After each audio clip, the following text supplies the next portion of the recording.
Décret d'autorisation. Vous portez dans votre conscience des traumatismes liés à vos existences, passées et présentes.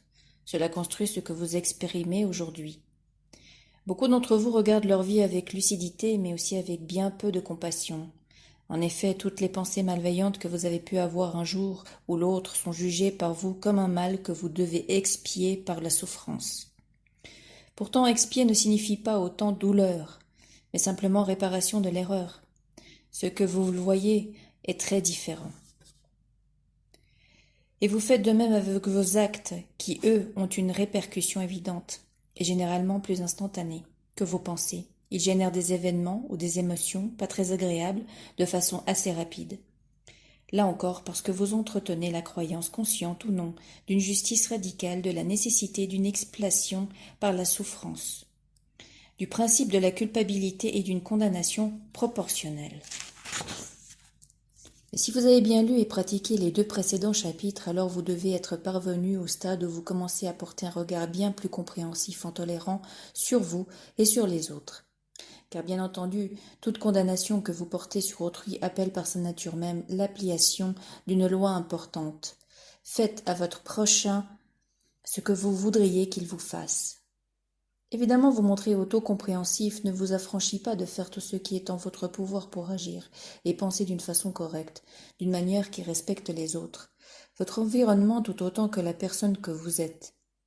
Si vous n'appliquez pas ces démarches élémentaires, il est bien certain que vous stagnerez dans votre cheminement vers Dieu et que vous continuerez à vous créer inconsciemment des difficultés de toutes les sortes, plus ou moins douloureuses. Je sais que malgré votre bonne volonté à être plus près du comportement d'un véritable enfant du divin, vous commettez encore de faux pas. C'est un fait qu'il serait mensonger d'ignorer. Cependant, lorsque vous vous engagez dans une démarche volontaire qui consiste à faire en sorte que vos actes, vos paroles et vos pensées soient davantage en résonance avec les vertus que vous voulez vivre, ces démarches sont hautement considérées par les mondes supérieurs. Elles vous placent par le regard direct des maîtres ascensionnés qui dès lors feront tout ce qui est de leur possible pour vous aider, vous assister, vous soutenir dans votre parcours vers la lumière. Quand je dis tout ce qui est possible, cela signifie tout ce qui est dans le respect de votre libre arbitre.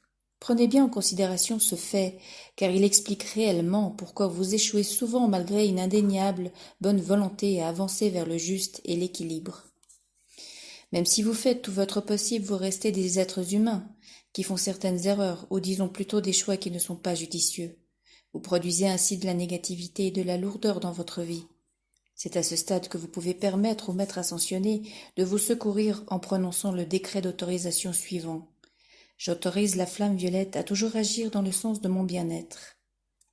Par ce décret, vous vous émettez dans le cadre du libre arbitre, donc de votre volonté personnelle et divine. Vous accordez aux grands êtres cosmiques un droit d'intervention dans votre vie, et ils agiront donc dans le sens de ce décret d'autorisation, en faisant ce qu'il faut pour instaurer plus de confort sur tous les plans de votre existence. Leur aide sera d'une efficacité proportionnelle à la mesure de votre application et de votre sincérité pour vous ajuster aux vibrations de la vraie lumière. Mais vous n'êtes toujours pas conscient de vos pensées, et une fois celles-ci émises, elles poursuivent leur chemin et produisent dans le monde très exactement à l'image de ce qu'elles sont. C'est identique pour vos actes. Vous pouvez penser qu'en agissant de telle façon vous faites le bien, alors qu'en réalité vous agissez contre lui, et tout cela vous conduit à davantage de souffrance.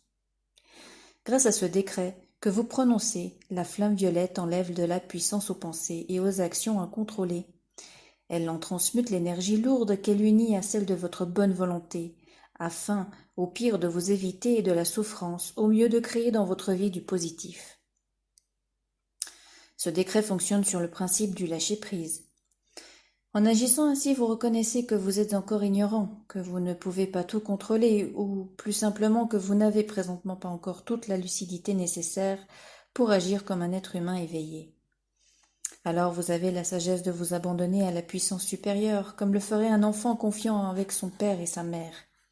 Cette puissance est la force divine, et la seule qui puisse accompagner le monde et chacun de ses habitants vers la sécurité dans une expansion d'amour.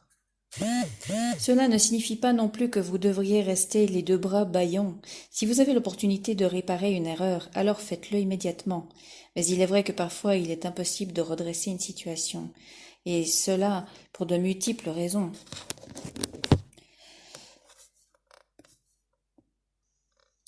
C'est encore plus vrai pour une pensée. On peut s'excuser d'une parole insensée et recevoir ainsi le pardon de l'offensé, mais pour une pensée négative, c'est plus délicat. Et de ce cas, celui qui doit pardonner, c'est à vous et à vous-même. Mais comme vous êtes peu enclin au pardon conscient, le pardon vous l'obtenez par votre attitude résolument tournée vers le désir d'être en harmonie avec les principes divins de la lumière. Quoi que vous ayez fait ou dit, utilisez le décret d'autorisation en le prononçant ou en le murmurant aussitôt que vous prenez conscience d'une erreur.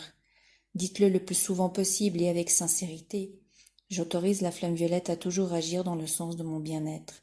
Il y aura alors le rééquilibrage, annulation des effets négatifs dans un premier temps.